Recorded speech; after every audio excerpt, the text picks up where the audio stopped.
All right. Hello and welcome back. This is Colin Keeley here. I'm Brent Sanders. And we are two guys buying and building wonderful internet companies. And in this episode, we're selling, or we did sell our first company. So not just buying and building, but buying, building, and selling wonderful internet companies. It is. It's the first, our first acquisition together and our first sale. So it feels good. It's been quite a process.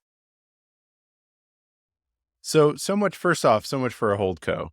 I think we've talked about this a bunch, but what's the point of holding stuff if, you get the right price for it? And I think we started this out thinking, hey, you have a portfolio of cash flowing businesses, and we got to 3 businesses and realized, hey, we're not even paying attention to one. So I guess we should start with that. Like, why sell? Why did we want to sell? Yeah, I have a few different points there. And then I would say I'm not religious about anything really. Like we mostly do vertical SaaS. I'm not religious about only doing that. We mostly hold for the long term, but I don't think we have to be stuck to that forever either. But why sell? So this one was our smallest acquisition. It was stable. So we just reinvesting the cash flow in other things.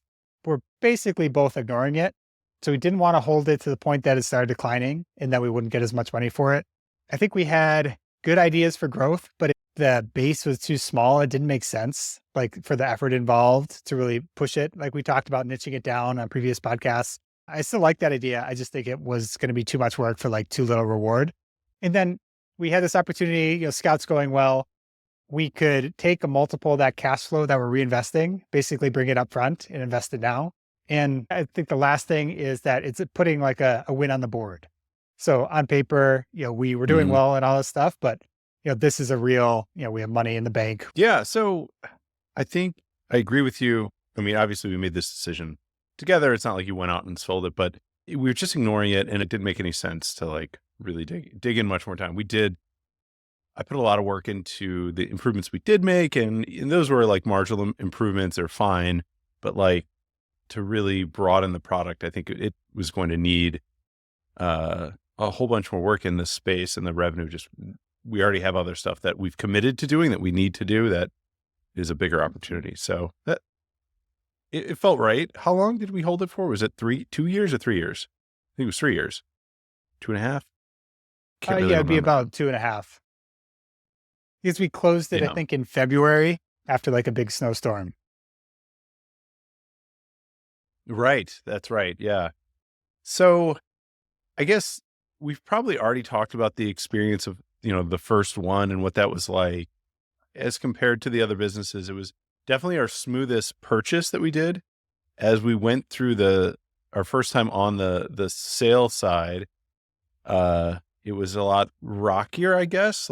Once we found a buyer, but I'm jumping around a little bit here, but we marketed it on Acquire. I think that was the only place, right? It was just a listing on Acquire to start, and we had a lot of interest. And it was a couple of folks that had taken your course, I believe. Or both of those individuals that initially signed LOIs? Yeah, so we bought it Or one first didn't time sign on an Acquire. LOI. So we resold it, or we were thinking resell it on Acquire. So we listed it, got a ton of interest, a ton of tire kickers and not credible people, which to me, I hated. I took so many meetings where it's clear people didn't do any of the work, didn't read any of the materials I provided and asked, somewhat stupid questions. So I respect people that put in the work. I really don't respect the people that don't. So that was frustrating. And then we eventually went under LOI with 2 separate folks. I think, so a lot of people have taken my course at this point. I can't remember. I think maybe both of them had taken my course too. The first one, we're all good to go. And then I think his dad was backing it. And if I were to guess, his dad kind of backed out. And so he tried to renegotiate for a lower amount. And we're like, look, no new information came out. We're not renegotiating. Then we went under LOI with another guy from Acquire, and he ended up backing out because he didn't seem to really have the money, or he had the money to close, but not really to sustain things, if, it required any more capital infusion. So at that point, we were just like, maybe we should just try this managed by acquired process, a lightweight broker process, because we had wasted quite a bit of time on this. And so we did that, and that's how we ended up actually selling it. Yeah. In going through being on the seller side of diligence, it was kind of nice to have it so recently put together that we could just kind of, I guess a couple of things that our listeners might know about this product is that it has like a new version and an old version. There's a Blinksale Classic and Blinksale Next, and Classic's on an older version of software, and Next is the rebuild. And it's funny, the more that we look at deals, there are a lot of companies like this where it's like, oh, they did the rebuild, but some people are still using the old version, and you have to support these too. And I was nervous about going to market with this. It wasn't a concern for me when we bought the business. I mean, it was, but it was like priced into it.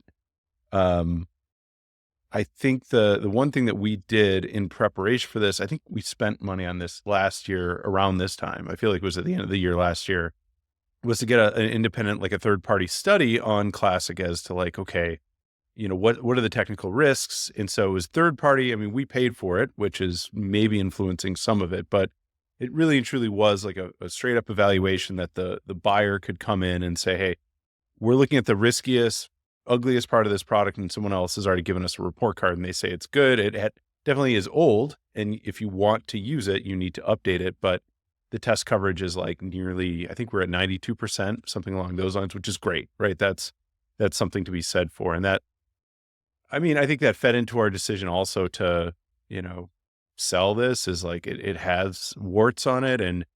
But I think more so, going back to your point of like, it's really nice to have the track record down. I guess the thing that I'm looking forward to touch on that point from earlier is like, a lot of the times when we speak with investors or we speak with people that are interested in what we're doing, they're like, well, what's your background? What were you guys doing before this?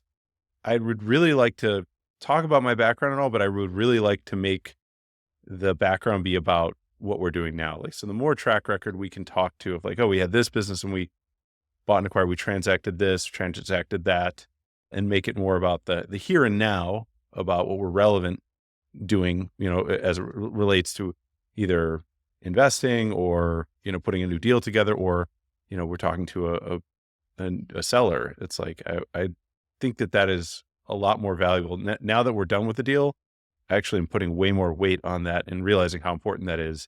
Because I mean, we did have people that, were experienced in the private equity space, and we're like, well, you guys have bought 3 things and how's it been selling? And it casts kind of a significant amount of doubt as to like, oh, well, sure, you guys can buy stuff like a sucker, but can you sell stuff as well? So I think it definitely validates that. Yeah, I always found that feedback to be quite odd and inconsistent, because everyone would say, we can't buy these things, they're too expensive, everyone wants to buy them. And then on the back half of it, people are saying, you can't sell these things, no one wants to buy them. So it's like, well, choose one or the other. It Yeah. doesn't make any sense to say both. But yeah, Yeah. I mean, there is a Yeah. bit of That a is no funny. man's land, I guess, where it's like bigger than individuals. So this one, we could talk about who we sold to, is basically, younger versions of ourselves.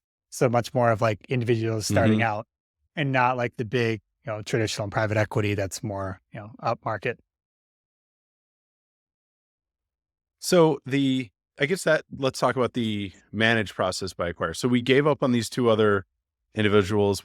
I think the best use of our time was to use some form of broker. Like, I didn't want to use a broker, like a real broker, because we already kind of do a lot of that work, but having somebody just helping a little bit. And I think that was, again, priced into their fee, and it just added a little bit more pre-screening, but we still had to screen people. And actually, like, I think I interviewed I was the person to do the first interviews with the buyer. So you went on a 2-week vacation in the midst of this process, and we still got it done. So Yeah. you were in Italy, and then I met with like 5 or 6 people. They were all great. And so essentially we got sort of like highest and best offer. Everybody sent them in. We got maybe a dozen of these offers, and we just went from the top priced down.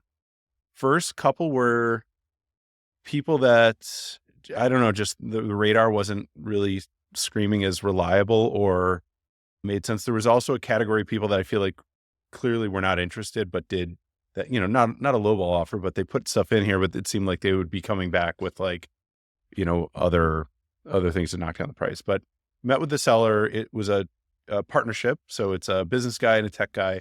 And I immediately kind of got the sense that they were great. I mean, their offer was not the highest. It was within the realm of where we wanted to be, but it also kind of made it seem like in our first conversation that they were very serious Yep. about this. I think it was somebody that had looked at the business before. Is that right? Did they look at Blinksale before Uh, or something else? no, I mean, Maybe not 6 that months long ago? ago. I think they've only been looking for like a Okay. year or something, maybe less than that. Yeah, Okay. Acquire, I think they tried a more hands-on holding approach, and then they settled on this more lightweight approach. So they have an M&A advisor, and they're very nice, and they like kind of give you templates, and you mostly fill them out yourself.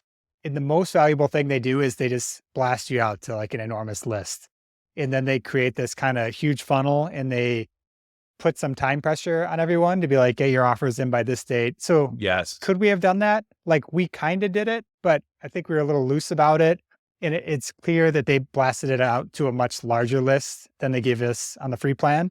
And so that was, I mean, it was super worth it. They also gave us a pretty accurate estimate of what they thought we could sell the business for. And so, super helpful. And we ended up selling, and we can't say the price, I guess, but Yeah. you know, for an amount that we were happy with, an amount that they said we could roughly get, which is good. Yeah. I would also say they had a couple of mechanisms built in where it's like once I chose the buyer, I mean, you and I discussed, I'm like, all right, I'm going to click the button. All the other chats shut off. Like I couldn't communicate with anybody until the buyer said, I'm no longer interested. Like I've committed to this, which I thought that and the time pressure are really good, like forcing functions of like, let's get this deal done. So we entered into the LOI, we signed it, moved really quickly. We, I did maybe 4 or 5 pretty in-depth tech sessions with the buyer, in which I thought every time I did that, I got more and more convinced that they would the right fit. Because I think that was the thing with some of the other buyers. They're like, do you think I need like a tech partner, or how much is it going to cost for me to hire somebody? And it's like, as we had the first one kind of realize, or the LOI that fell through realizes like, you're going to have to invest in this, and it's a real cost. So having another partner that is technical was really appealing to me. Yeah. Where do you want to fill in next? So this all sounds like it's super smooth and everything. I think this whole process took far longer than it probably should have to get to this buyer that we liked. And then as soon as we got there, interest rates kept creeping up.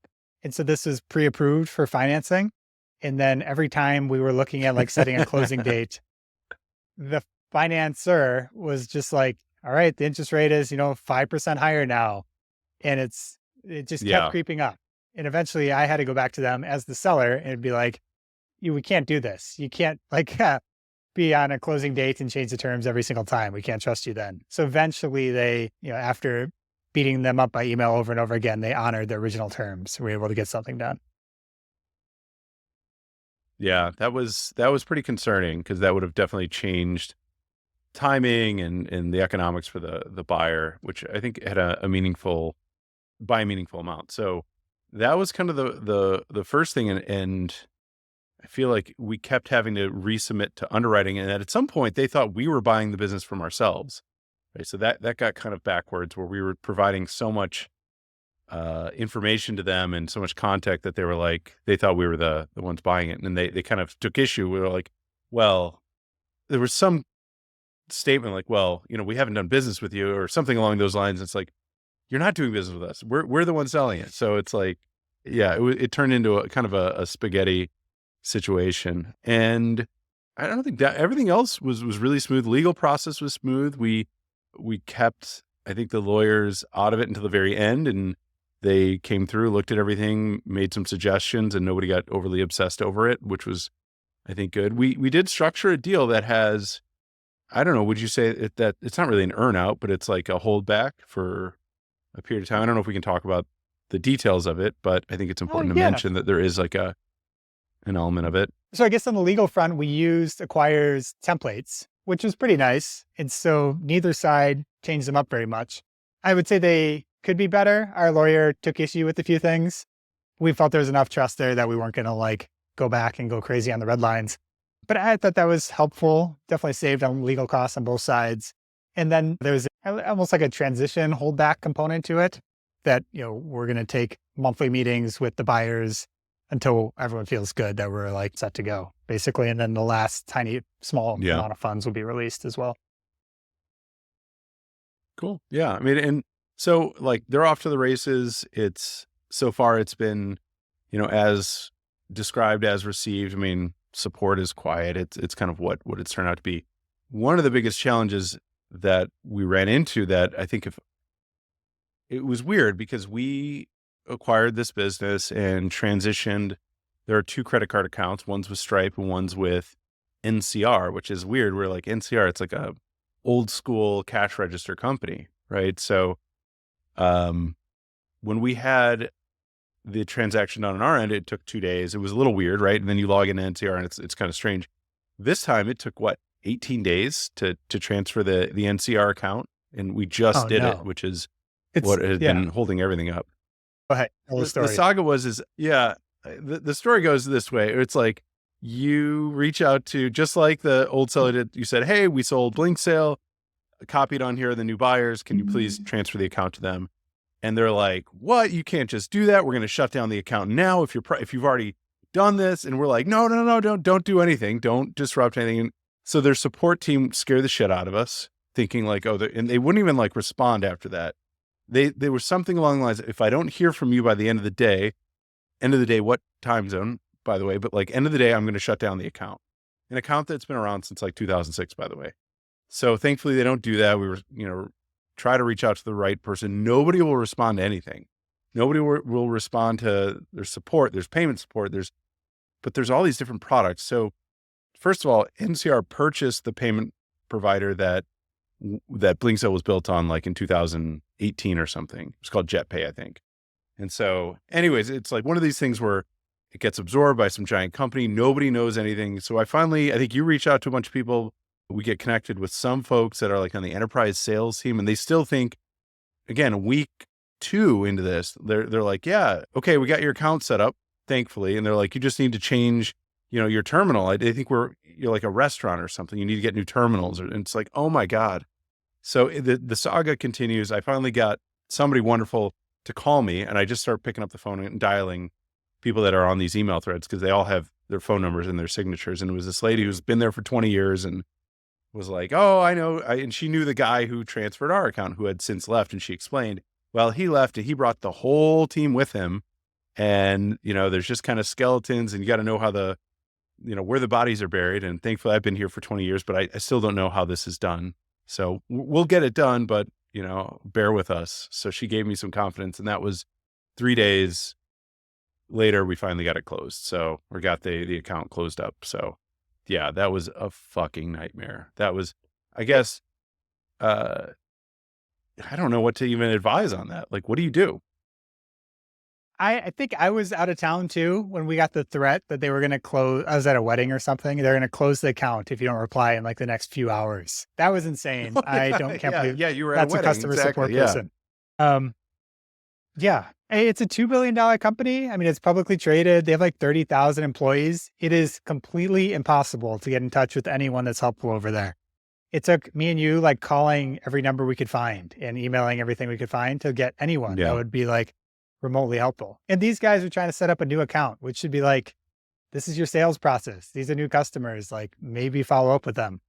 Yeah. I don't know how businesses like Yeah. that exist. Like you think these big companies are, so smart and so put together. And it's just like, it's momentum, I guess, that they got to this point, but they are, barely functioning Yeah. disasters.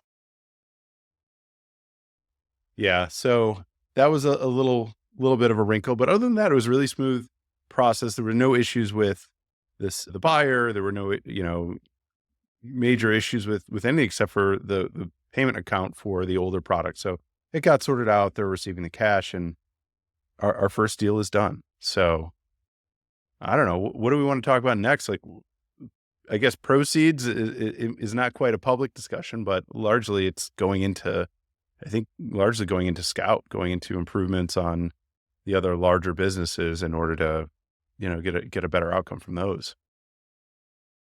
Yeah. That's not really a discussion for the podcast quite as much. I guess, what could we have done better is always, interesting. Is there anywhere we messed up? Yeah, if I did this over, I would done the managed. I think we should have just done the managed process to start, because it is a very reasonable percentage that, maybe it'd be nice to have pocketed, but our time spent with the other two individuals, which was probably 3 weeks each, 2 to 3 weeks each. I mean, that was a lot of time that I spent on doing tech diligence calls, and like you want to prioritize. I think we've experienced this on the buy side of like, you expect the seller to devote however much time you need. And that's the way I take it. It's like, if we're selling something, you're my number one priority, even if we're, under LOI, and then you get under LOI and you're stuck there's some exclusivity for a period of time. So we're just like stuck in the mud for a period. So I would have done that sooner. I would highly recommend anybody who's selling their business to, a SaaS business, to use their managed process. It just got results way faster. So ringing endorsement for them. And that would be the only do-over that I would say. Yeah, they were fantastic. I would definitely do them again and earlier in the process. So they take 4%. I think they tried something more involved, like 8 to 12%. And they were taking more of the meetings and preparing more of the like documentation, which is more of a traditional broker. I would definitely entertain using a traditional broker just based on how much time is wasted with like kind of door knockers of like people that aren't really serious, but just want to take a meeting. I hated doing those. That really, drained me doing that over and over. So I would think of trying like a traditional broker as well, if it could be more of a managed process that like we just have to talk to them once they're serious and they're like, very well vetted. Yeah, I agree. No, but as far as like choosing the buyer, once we went through the process, I felt consistent. They were consistent in how everything they said and represented themselves. And there was no like, well, now that this is real, like, I don't know, there was no retrading, there was no bullshit. And it was very clear and consistent the whole time that they wanted to do this and weren't like, oh, well, I didn't think about, 6 months down the line, I'm going to have to like pay for this or that. It's like they knew what they were getting into. And I did appreciate that part of the process, being like just people that were really straight and honest with you.